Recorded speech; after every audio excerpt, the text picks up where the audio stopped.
These two sets were almost perfect, and here's why. So the two sets we're talking about are the Pumpkin Farm and the Deep Dark Battle. Let's start with the Pumpkin Farm.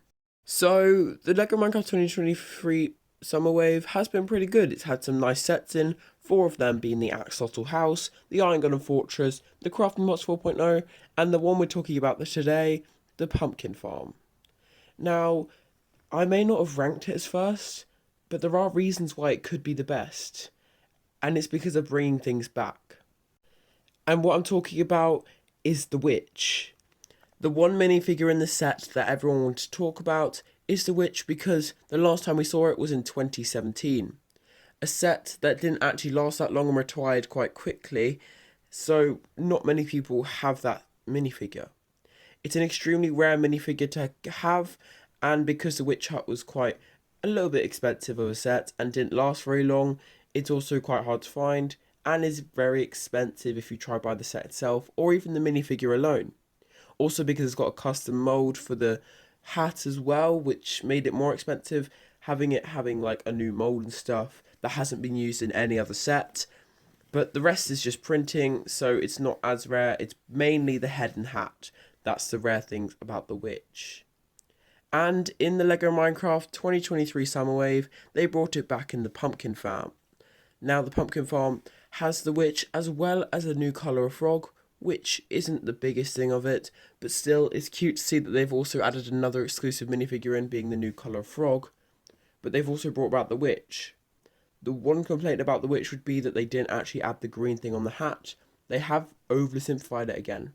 A bit like with the villager used to have detailing on the head and stuff, but in the newer sets it just has a plain head with the eyes and stuff instead of having a bit on the forehead. I think they should really stop oversimplifying, and if they bring back minifigures, have the same printing as before or even more.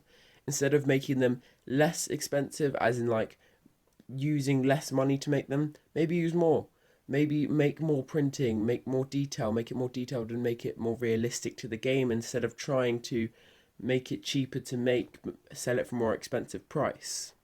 So obviously we don't have the green thing on the hat anymore, but still we have the rest of the stuff that was on the Witch before, so it has been simplified a bit, so the other Witch is still quite rare because of that green thing on the hat, but still not as rare because the moulded piece has been put in another set and it's come out this year. It's a very exciting thing to see that the Witch has come, and that's really cool. That's one thing though that I need to talk about, is that they're oversimplifying too many of their minifigures like the villager or the witch. They're trying to get rid of printing instead of making things more detailed. I think they should take a different approach and try make it so they can make more detail and more realistic to the game as they can. And now here's why the Deep Dark Battle was almost perfect. This set had so much going for it. It was a brand new area in Minecraft. It was a natural structure. They had a lot to do, and it had a brand new minifigure that was everyone was looking forward to because it'd be a larger scale minifigure on the scale of maybe the Wither. And to be honest, with the set itself, they did well, but on the minifigure, they blew it. Let me talk about that. So let's first talk about the set and how that's a perfect representation of the Deep Dark. You've got all the different structures that you have there. You have the Skulk Sensors, Skulk Shriekers, everything you want in that, and you have a lot of the natural stuff that comes in it. One thing it is missing is that little portal thing, but as it's a smaller scale set, we can accept that they wouldn't be able to fit that in. So overall, you've got a lot of detail in the set itself. You've got lots of the things that you'll see in the Deep Dark, and overall, just a great little set with lots of features, play features, little details, and little Easter eggs to the game. Also, you got that play feature of the castle exploding. I think that's pretty cool. It adds a little bit of playability to it, which is good unless you're wanting to display it, but it's still fine for displayability as well. You might want to buy several to make a larger scale set of the Deep Dark, but still, it's a nice little area, and I think they did it pretty well. So let's talk about minifigures. Now, with the skins, they're actually pretty good. They look good, they have quite a lot of detail on them. They're actually exclusive, so if you want to get those skins, you have to buy the Deep Dark. And yeah, I think they look good, they have a lot of detail, they have cool accessories that they use, which I think is good that they're adding lots of cool accessories onto these kind of sets. And overall, I think the skins in the set are very good.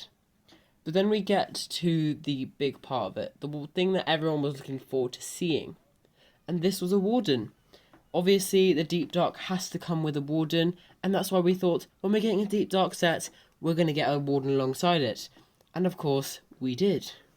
But there was one problem with it, and it's just, they didn't do it right.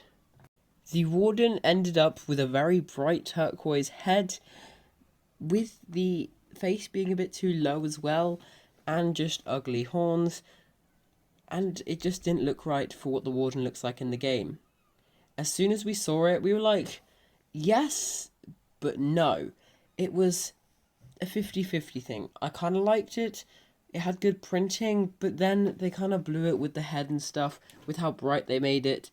But they did make it so the horns can move, and that's why you had those really long horns compared to how they are in the game.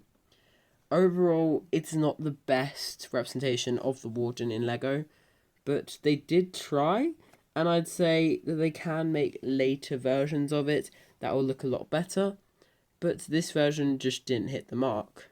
So here we have a really good set, a great little facade, with a kind of bad minifigure, and that's how it just missed the mark of being perfect. If they'd worked on that minifigure a little bit more before releasing it, then they could have made it better, and yes, it would have been a perfect set.